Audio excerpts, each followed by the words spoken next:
Hi, it's Anika from Living for Later. Are you choosing comfort over convictions? What am I talking about?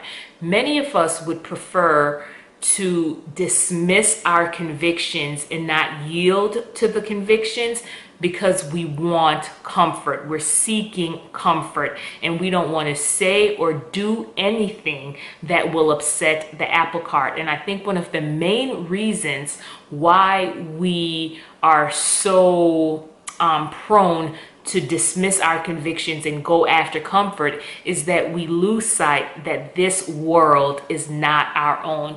We miss the fact that we are really living for later. As children of God, we are just passing through, that we are looking for another city, that this is not my permanent residence. And I think that when I keep that in mind, I'm more willing to say, you know what, God, if yielding to my convictions is going to cause me to be persecuted, then so be it, because I know that this is not the end. If yielding to my convictions mean that I won't have that relationship that I really want, then so be it, because I recognize that this is not it. If yielding to my convictions mean that I won't be able to get that job to bring in as much money as I would like to live a comfortable life, then so be it, God. I won't compromise. I won't forsake what you told me to do and walk how you tell me to walk, because I know that I'm looking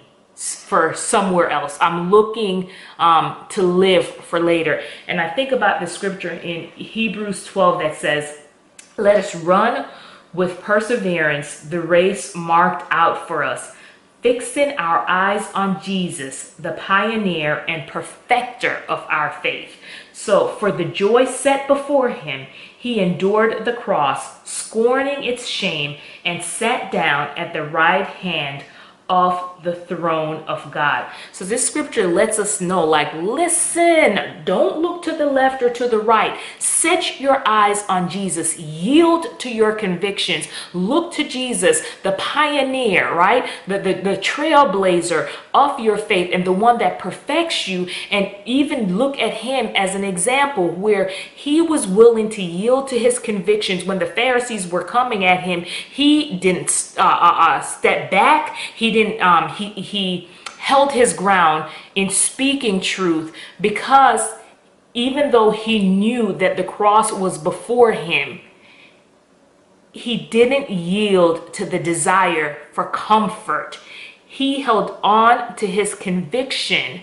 And that's who we're to set our eyes on. That's who we are to focus on. That's who we are to imitate, right? If I call myself a Christian, Jesus is what? The pioneer and the perfecter of my faith. So I'm supposed to imitate him. And as the scripture says, for the joy set before him, he endured the cross. So for the reward that is ahead of me, I'm going to yield to my convictions and say, you know what? It's okay if I'm not comfortable here on this side of eternity, because I know that something greater is waiting for me on the other side.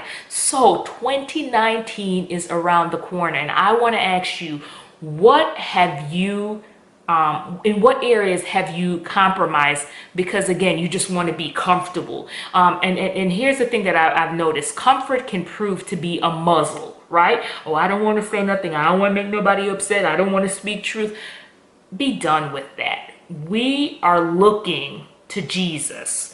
We are going to imitate Jesus, and we are going to ask the Lord to renew our minds and help us to remember that, listen, this ain't even it. This is not the end for me. This earth is not my permanent residence, right? So I want to just encourage you to just really think about the areas that you've compromised in, and just the way that you've not yielded to your convictions.